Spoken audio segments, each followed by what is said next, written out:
Far away.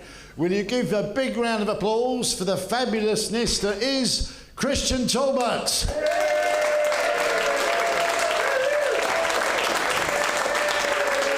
Come on, Christian. Show us your stuff. Hello, hello. Just to temper expectations, this is the first gig I've done in 3 years. Yeah. The last gig I did was here. Believe it or not. I've given up stand-up. I don't do stand-up anymore. But I came over to see Nick and Colin for a drink from Ireland. And this way I can write the whole thing off against tax. So, right. So I'm going to tell you a story. I'm not going to do jokes. I'm going to tell you a story. I'm going to tell you a love story. Yeah, do you want to hear a love story? Yeah, okay. Back in 1995, I went as an exchange student to a town called Perugia in Italy. Italy is the one that looks like a boot with a soccer ball at the end.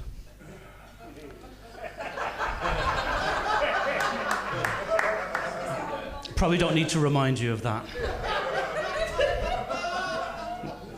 Now, I went as an exchange student. I was doing a PhD in anthropology. Yes, thanks very much. If you want to know what a PhD in anthropology will do for you, this is it. The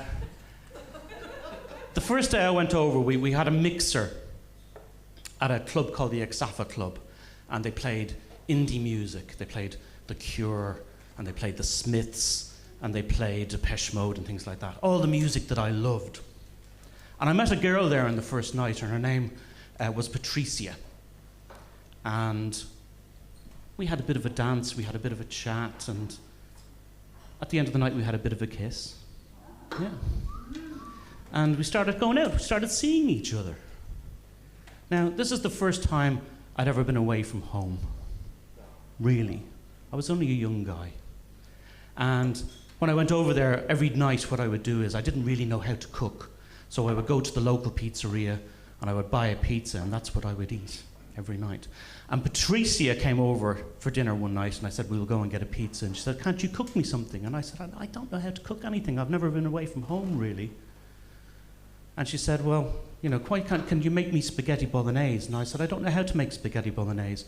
My version of spaghetti bolognese was that I would get a can of Campbell's meatballs and put them into a pot, and then I'd get a can of Heinz spaghetti and put that on top and mix them all up. It's the food of kings, ladies and gentlemen, the food of kings.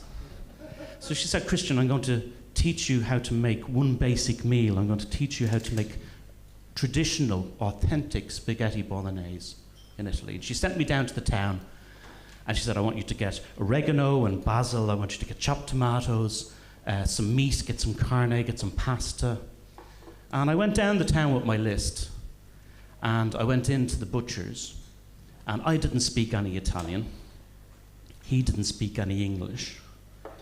And I tried to mime to him what I wanted. I just went, carne, and he picked up about 2 pounds of mince and wrapped it up into some brown paper and gave it to me. And I was too polite. I didn't want to say to him, oh, I don't want that much. And I thought, really, if she teaches me how to make spaghetti bolognese, I'm going to be eating this for every meal, morning, noon, and night.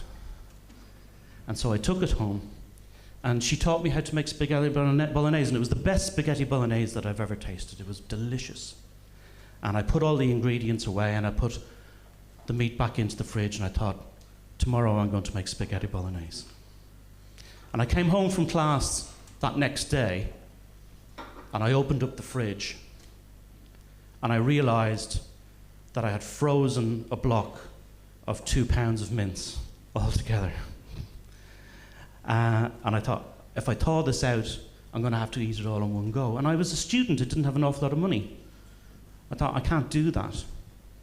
So for the next few days, what I would do is I would hack away at the block of mince every day to get enough mince for my dinner. And I put it back into the fridge, then we lost the good kitchen knife. And so for all the days after that, what I would do is I'd have to put the mince into a plastic bag, get down on the floor, and then beat the meat against the kitchen floor. Now, I realise there's a joke there. I'm too sophisticated to make it. But I am going to acknowledge it. Right? So I'm beating this mincemeat off the floor of the kitchen to try and get enough meat off it for my dinner. And eventually, after a few days of doing that, I got pissed off and I thought, no, I'm just going to go down and just buy more mincemeat. And around that time, I was going out with Patricia for about 3 weeks. We eventually sort of went our separate ways. But it was beautiful. We had a really lovely relationship. During that time, I was into indie music, as I said, and she bought me a CD. She bought me a Morrissey CD, because I really like Morrissey. I don't like Morrissey anymore. I'm not fucking mental. It's stupid. But I liked him at the time, and she bought me a CD called Southpaw Grammar. And she wrote a little love note on the inside of the CD, and I treasured that. I absolutely loved that. Now, guys, you're probably thinking to yourself, Christian, you've told us a moderately humorous story about buying too much mince.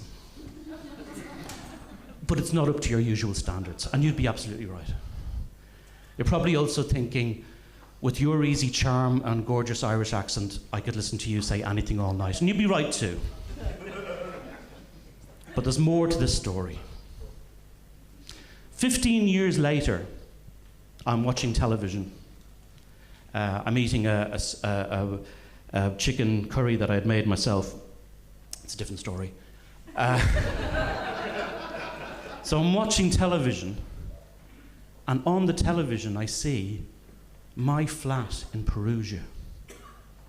And I was like, that's the front door of my flat. And I turned up the volume, and I can see that there's police tape over the front of the apartment in Perugia. And it turns out that an English student, 15 years later, also on an exchange program called Meredith Kircher, had been murdered in my flat, the same flat that I lived in. And I didn't know how to cope with that. Do you know what I mean? I was watching it and I was going, because it's still, they had photographs from the inside of the flat. You know, they had photographs of the bathroom floor. It was covered in blood. They had, photographs of the kitchen where I had beat the mincemeat off the floor that was covered in blood. And it was like, it still had the same furniture. It was something that was absolutely familiar to me, but yet had completely changed because of what had happened there. And it turns out that there was the Italian police first thought that there was an American student staying with her called Amanda Knox, and they thought that Meredith had died in some sort of bizarre sex game that they had been playing. And I just couldn't believe that that was the case, that Amanda Knox had anything to do with her murder. Maybe it was because I had some sort of misplaced loyalty to Amanda Knox, because she was in the same room that I had lived in for 4 months in Italy. And I became obsessed by it. I started reading every newspaper article that I could about the case. I started looking up the internet. I was watching the news. And I felt some sort of affinity. I felt some sort of a connection to Amanda Knox because she had been in the same room as me. And she was arrested, Amanda Knox. She was then she was tried and she was put into prison. And I thought, there must be something I can do about this. So I decided to write Amanda a letter in prison. And this is the letter that I wrote.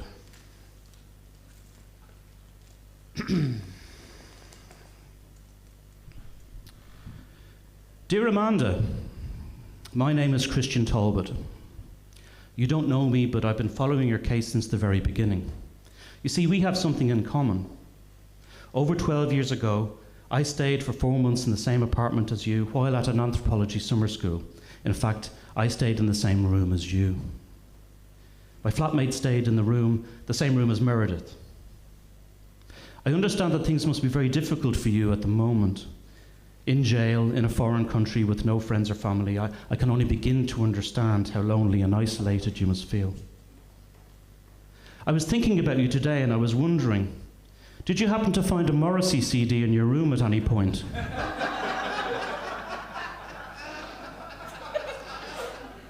If so, I think it might be mine. I'm sure I left it there before I went home. Anyway, if you did, and you happen to still have it, would you be a dear and pop it into an envelope for me? I'd really appreciate it. Other than that, I hope things are good. All the best, Christian. Now, Amanda wrote back to me a week later, but the envelope was disappointingly thin. And she wrote, "Dear Christian, thank you so much for your letter. Things are very difficult for me at the moment. I'm not coping well with prison life, and I think most of the other prisoners and guards don't like me very much. It's very interesting to hear that you stayed in my room. You probably have better memories of there than I do. I'm sorry to say that I didn't find a copy of Southpaw Grammar in my time at the apartment. Maybe you could buy another copy. Regards, Amanda. P.S. Was that your mince in the freezer?"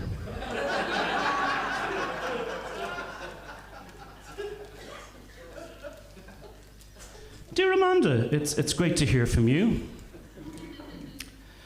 Disappointed not to get a CD in the post from you. You might not think that the loss of my CD is important to me, but it's the worst thing to have ever happened in that apartment.